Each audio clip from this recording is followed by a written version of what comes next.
Voici mon épouse. Chérie, voici les frères Leroy et Paul Kopp de Los Angeles, en Californie. Bienvenue chez nous, frère Kopp. Frère Branham, le Seigneur a utilisé votre don dans les réunions au Calvary Temple à Los Angeles, discernant le cœur des hommes et leurs maladies. C'était merveilleux.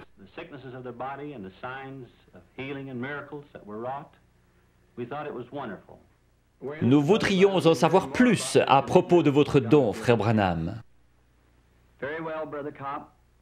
Je suis né dans l'est du Kentucky, dans une cabane en rondin. Mes parents n'étaient pas portés sur la religion et n'allaient pas à l'église. Mais ils ont dit qu'au moment de ma naissance, une lumière est entrée dans la chambre et s'est tenue au-dessus de moi. Elle m'a accompagné pendant toute ma vie. Elle a été photographiée récemment. Vous avez vu cette photo.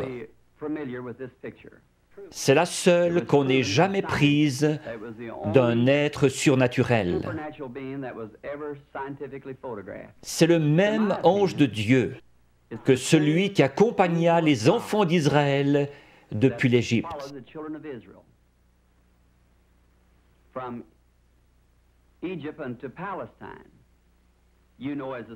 C'était l'ange de l'Alliance, notre Seigneur Jésus-Christ. Il n'a pas prétendu être une personne importante lorsqu'il était ici sur terre. Il a dit, le Fils ne peut rien faire d'autre que ce que le Père lui montre. Dans Jean 5, à la piscine de Bethesda, Jésus a trouvé beaucoup d'estropiés, de gens aveugles et infirmes, attendant que l'eau s'agite. Il n'en a guéri qu'un seul, mais il savait où il était. Le Père le lui avait montré. Peut-être n'était-il pas estropié, il était couché sur un grabat. Au verset 19, les Juifs l'interrogeaient. Peut-être qu'aujourd'hui, on se demanderait pourquoi Dieu, passant à côté de tous ces gens infirmes et aveugles, ne les guérissait pas tous. Mais il a dit, en vérité, je vous le dis, le Fils ne peut rien faire de lui-même. Il ne fait que ce qu'il voit faire au Père.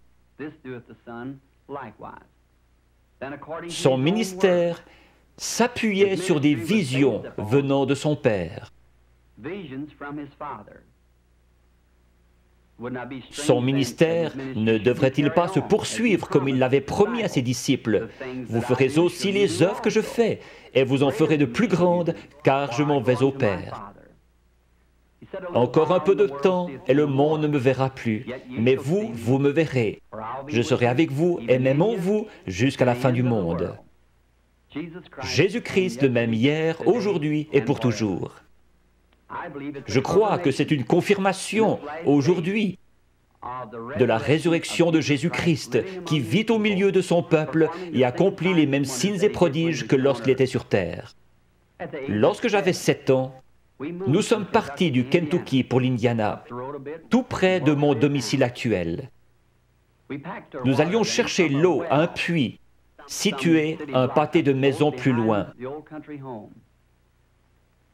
Un certain après-midi de septembre, alors que je passais près d'un gros peuplier planté à mi-chemin entre le puits et notre maison,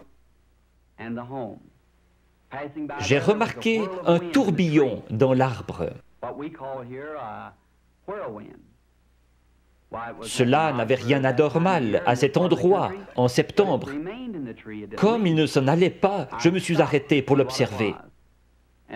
Une voix en sortit disant Ne fume et ne bois jamais. Ne souille jamais ton corps d'aucune manière, car tu dois accomplir une œuvre quand tu seras grand. » Effrayé, je suis rentré en courant à la maison. J'ai raconté à ma mère qu'un homme m'avait parlé dans un arbre. Elle a pensé que j'étais excité et m'a mis au lit. Les visions ont commencé à ce moment-là. Quand cela vient sur moi, cela produit une vision.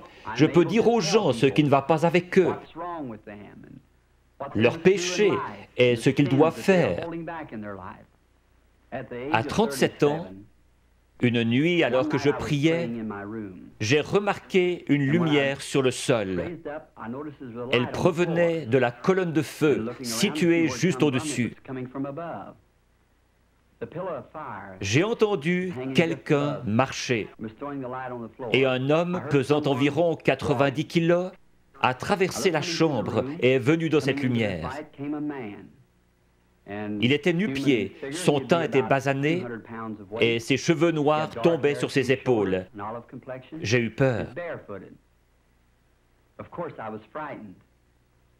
Il m'a dit « Ne crains rien ». J'ai reconnu alors que c'était la même voix que celle qui m'avait toujours parlé. Mais c'était la première fois que je le voyais sous une forme humaine.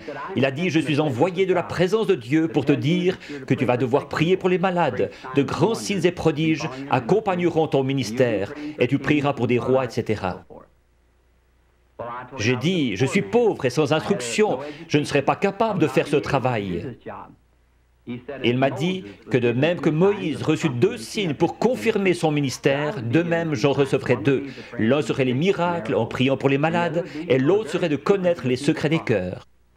Je lui ai dit que j'avais prié à ce sujet, mais que les gens avaient dit que c'était du diable. Il m'a cité le passage des Écritures où Philippe s'adressait à Nathanaël. Puis Jésus lui dit qu'il se tenait sous l'arbre lorsque Philippe l'avait trouvé.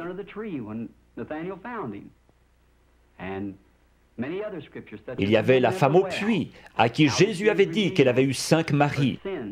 Elle courut à la ville, déclarant « Celui-ci est le Christ ». Et beaucoup d'autres passages encore. Je lui ai dit alors que j'irais. Il m'a assuré qu'il serait toujours avec moi. Vous, frère Cobb, et le monde aussi connaissez les grandes choses qui se produisent dans le ministère. Nous nous demandions si je me souviendrais longtemps de ces visions. Il y a 4 ans, j'en ai eu une d'un petit garçon, gisant mort au bord de la route, qui avait été frappé par une voiture et qui devait ressusciter. Je l'ai raconté à tout le monde, aux États-Unis et au Canada, et l'ont écrite dans leur Bible. Un jour, alors que nous traversions la Finlande, nous avons vu un attroupement au bord de la route. Le petit garçon était là, exactement comme cela m'avait été montré. Je dis à frère Moore, regarde dans ta Bible si ce n'est pas la scène en question. Il a dit oui. Je me suis agenouillé et demandé au Seigneur Jésus de confirmer sa parole et ce qu'il m'avait montré. Le garçon était ramené à la vie par notre Seigneur Jésus. Il est vivant aujourd'hui.